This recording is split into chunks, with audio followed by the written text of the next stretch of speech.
3. Baik, Assalamualaikum warahmatullahi wabarakatuh. Kami dari kelompok 3, hari ini kami akan membahas materi mengenai profitabilitas dan return atas investasi. Namun sebelum itu, izinkan kami untuk memperkenalkan diri kami masing-masing. Saya Dian Rinanti Nurhapsari dengan NIM 082. Saya Devovi Satria Putra dengan NIM 084. Saya Lareta Putri dengan NIM 076. Saya Fauzia dengan NIM 058. Saya Fadia Rizky dengan NIM 077. Baik, materi yang pertama akan dijelaskan oleh rekan saya. Baik, untuk materi pertama adalah Importance of ROIC. Jadi ROIC merupakan Return of Invested Capital, yang mana merupakan ukuran kinerja perusahaan kurang utama untuk menilai kinerja perusahaan secara keseluruhan karena menghubungkan laba dengan modal perusahaan. Ukuran ini memungkinkan membandingkan perusahaan berdasarkan keberhasilannya dalam mengelola modal yang diinvestasikan. Nah, ROIC ini digunakan dalam berbagai aspek analisis keuangan termasuk yang pertama adalah efektivitas manajerial, yang kedua tingkat profitabilitas, dan yang ketiga adalah perencanaan serta pengendalian keuangan. Next. Nah, lalu untuk yang pertama yaitu mengukur efektivitas manajerial. Jadi ROIC ini mencerminkan kemampuan manajemen dalam mengelola modal untuk menghasilkan laba. Efektif digunakan untuk menilai kinerja manajer dalam jangka waktu 1 tahun atau lebih. Nah, lalu yang kedua mengenai mengukur profitabilitas. Jadi ROIC ini menggabungkan data laba dari laporan laba rugi dan modal dari neraca sehingga lebih akurat dibandingkan rasio keuangan lain yang hanya memakai satu sumber. Next. Nah, yang ketiga yaitu sebagai alat pengendalian dan perencanaan yang digunakan untuk menilai dan membandingkan kinerja di divisi, produk, atau proyek, serta menjadi dasar untuk evaluasi, pengambilan keputusan strategis, dan juga sebagai penghargaan manajerial. Next. Tadi sudah dijelaskan oleh rekan saya bahwa ROIC ini tujuannya itu kerja perusahaan untuk menghasilkan laba operasi bersih dari modal yang diinvestasikan dalam sebuah operasi bisnis. Nah, untuk rumus dasar ROIC ini adalah income dibagi invest capital. Untuk komponennya yang pertama itu ada income atau NOPAT. Nah, NOPAT ini adalah laba operasi bersih setelah dikurangi pajak tanpa memperhitungkan biaya bunga atau pengaruh struktur modal. Ini mencerminkan hasil kinerja operasi murni perusahaan. Untuk rumus NOPAT sendiri adalah operating income dikali 1 kurangi tax rate. Untuk komponen yang kedua adalah invest capital. Nah, invest capital ini adalah jumlah modal yang disetor oleh investor yang digunakan untuk operasi perusahaan, yaitu modal yang digunakan untuk membiayai aset operasi.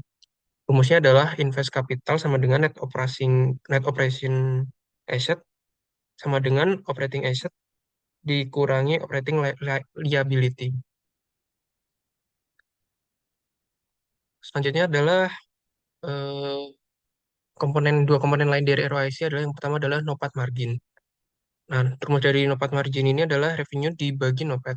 Nah, NOPAT margin ini adalah margin laba operasional bersih setelah pajak. Nah, margin ini menunjukkan seberapa besar laba bersih operasional yang dihasilkan dari setiap unit penjualan atau revenue setelah dikurangi pajak tetapi belum memperhitungkan beban bunga. Nah, tujuan dari NOPAT margin ini adalah yang pertama mengukur profitabilitas inti operasional perusahaan tanpa pengaruh struktur modal. Yang kedua adalah untuk mewakili efisiensi manajerial dalam mengelola biaya operasi dan menghasilkan laba dari penjualan. Nah, untuk NOPAT margin ini adalah jika NOPAT marginnya semakin tinggi, artinya perusahaan itu makin mampu menghasilkan lebih banyak laba bersih per unit pendapatan, di mana hal itu mencerminkan efisiensi produksi, pricing power, dan kontrol biaya. Yang komponen kedua adalah aset turnover, perputaran aset. Nah, rumusnya adalah invest capital dibagi revenue. Nah, aset turnover ini bertujuan mengukur efisiensi penggunaan modal operasi untuk menghasilkan pendapatan.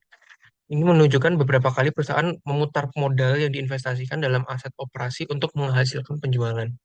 Tujuannya adalah yang pertama menilai produktivitas aset, bukan profitabilitas langsung. Dan yang kedua untuk mengukur berapa cepat perusahaan menghasilkan pendapatan dari investasi yang dilakukan dalam operasi. Untuk aset turnover ini, apabila misal aset turnover-nya ternyata tinggi, itu menandakan perusahaan itu efisiensi dalam mengelola modal untuk menghasilkan pendapatan di perusahaan itu sendiri. Nah, biasanya perusahaan yang putaran asetnya cepat itu ada di perusahaan retail, contohnya seperti mungkin Walmart, gitu. Baik, yang selanjutnya mengenai joint analysis. Jadi joint analysis yaitu pendekatan yang digunakan untuk mengevaluasi kinerja keuangan perusahaan secara lebih menyeluruh. Nah, yang dimaksud dengan joint analysis ini adalah gabungan dari dua indikator utama, yaitu ada RNOA atau Return on Net Operating Asset dan ROCE atau Return on Common Equity. Nah, RNOA ini yaitu mengukur efisiensi operasi inti, kemudian ROCE ini mengukur pengembalian kepada pemegang saham biasa. Nah, fokus utama dari joint analysis ini adalah bagaimana return on net operating asset atau RNOA dan ROCE saling melengkapi dalam mengevaluasi efektivitas operasional dan efisiensi penggunaan modal oleh perusahaan. Tujuannya yaitu mendapatkan gambaran secara menyeluruh tentang operasional dan struktur pendanaan perusahaan. Next.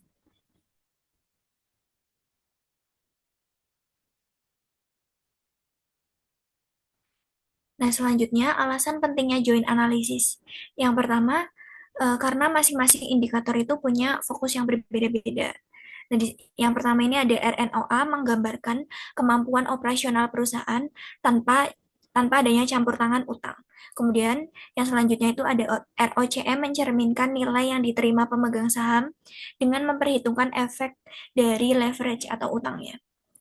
Kemudian keterkaitan RNOA dan ROCE itu bisa dilihat dalam rumus di layar, yaitu ROCE sama dengan RNOA ditambah leverage effect. Jadi jika RNOA itu lebih besar dari biaya utang, maka leverage-nya itu meningkatkan ROCE. Kemudian jika RNOA-nya lebih kecil dari biaya utang, maka leverage-nya itu akan menurunkan ROCE. Maka ini akan beresiko. Next. Untuk materi selanjutnya yaitu Return on Net Operating Asset atau RNOA. RNOA sendiri adalah rasio keuangan yang mengukur seberapa efisien perusahaan menghasilkan keuntungannya dari aset operasional bersihnya. Rasio ini fokus pada operasi inti bisnis tanpa dipengaruhi oleh keputusan pendanaan atau pengaruh pajak. Untuk rumus RNOA sendiri yaitu NOPAT dibagi dengan NOA yang tadi sudah dijelaskan oleh rekan saya. Lalu ada komponen utama. Untuk NOPAT sendiri adalah laba bersih dari operasi setelah dikurangi pajak tanpa memperhitungkan biaya bunga atau pendapatan non-operasionalnya. Sedangkan NOA sendiri adalah total aset operasional dikurangi total kewajiban operasional. NOA sendiri itu tidak termasuk item non-operasional seperti kas, investasi keuangan, pinjaman, dan utang bunga. Next. Lalu selanjutnya ada analisis DuPont. RNOA itu bisa dianalisis lebih lanjut dengan pendekatan DuPont menjadi RNOA sama dengan Net Operating Profit Margin atau NPOM dikali dengan Net Operating Asset Turnover atau NOPT. NOPN sendiri rumusnya adalah NOPAT dibagi dengan revenue, sedangkan NOAT sendiri revenue dibagi dengan NOA. Next. Lalu ada tujuan dan manfaatnya, yaitu pertama menilai kinerja operasi bisnis inti tanpa efek keputusan finansial. Yang kedua, memberi insight tentang efisiensi penggunaan aset operasional. Yang ketiga, ada digunakan untuk benchmarking antar perusahaan dalam industri yang sama. Lalu yang terakhir ada membantu memisahkan dampak kinerja operasional dari struktur modal. Di sini ada kelebihan dan keterbatasan. Untuk kelebihannya sendiri, fokus utamanya pada operasi, tidak terpengaruh oleh struktur modal atau biaya bunga, dan cocok untuk analisis manajerial dan benchmarking. Lalu keterbatasannya membutuhkan pemisahan akurat antara aset atau liabilitas operasional dan non-operasional, dan tidak mencerminkan risiko keuangan atau leverage perusahaan. Next.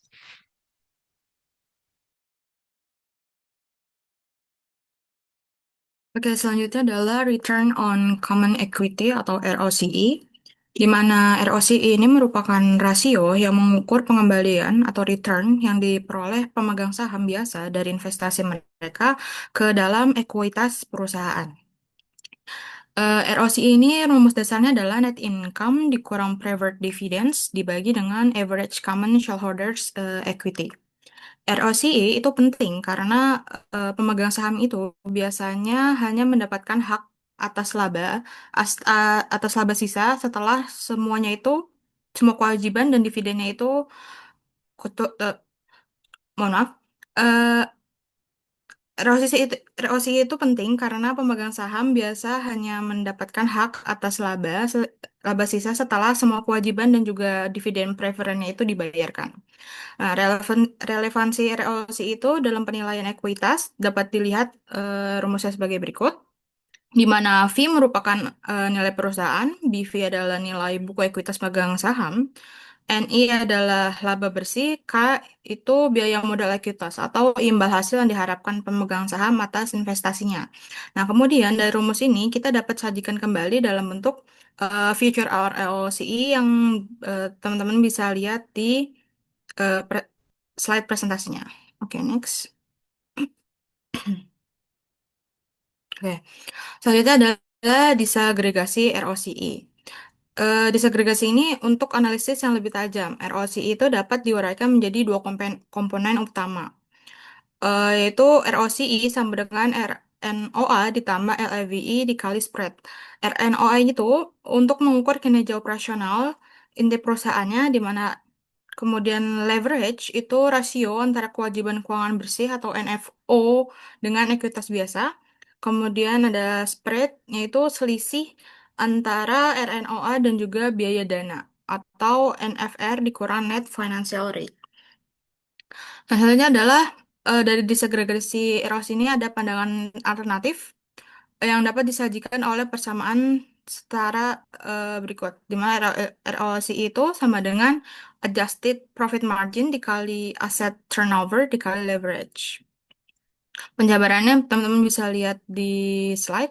Untuk interpretasi leverage dan risikonya itu, leverage meningkatkan ROCE selama spreadnya itu positif. Artinya, jika RNOA itu lebih besar daripada NFR atau net financial rate-nya, namun leverage-nya itu juga meningkatkan risiko finansial karena kewajiban tetap seperti bunga dan juga pokok utangnya itu harus tetap dibayar walaupun labanya itu menurun. Selanjutnya. Untuk perilaku ROCE dalam jangka waktu, itu ada studi kasus yang menunjukkan bahwa yang pertama, ROCE saat ini merupakan predikator yang baik untuk ROCE di periode mendatang.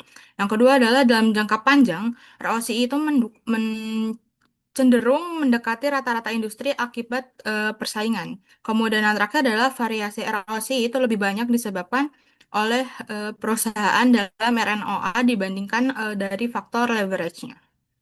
Selanjutnya itu adalah pertumbuhan ekuitas dan ROCE. Tingkat pertumbuhan ekuitas internal itu dapat dihitung dengan rumusnya sebagai berikut. Hmm, Maaf, Sustainability Equity Growth sama dengan ROCE dikali 1 dikurang dividen payout ratio-nya. Nah, hal ini tuh menggambarkan seberapa cepat perusahaan itu dapat tumbuh dan juga tanpa pendanaan eksternal tambahan. Kemudian yang terakhir adalah tujuan analisis dari ROCE. Yang pertama adalah mengukur profitabilitas dari perspektif pemegang saham. Nah, ROCE ini tuh menunjukkan seberapa banyak laba yang dihasilkan dari setiap unit rupiah ekuitas pemegang saham biasa. Kemudian yang kedua adalah menilai efektivitas manajemen. Angka ROCE yang tinggi itu menunjukkan bahwa manajemen ini mampu menggunakan modal yang efisien. Kemudian yang terakhir adalah tujuan analisisnya itu untuk membantu pengambilan keputusan dalam investasi. Keputusan investasi karena investor itu sering menggunakan ROCE untuk menilai apakah perusahaan itu memberikan return yang layak atas modal yang mereka tanamkan atau tidak. Eh, Sekian dari saya kembalikan ke moderator. Baik, sekian presentasi dari kelompok kami. Kurang lebihnya mohon maaf. Wassalamualaikum warahmatullahi wabarakatuh.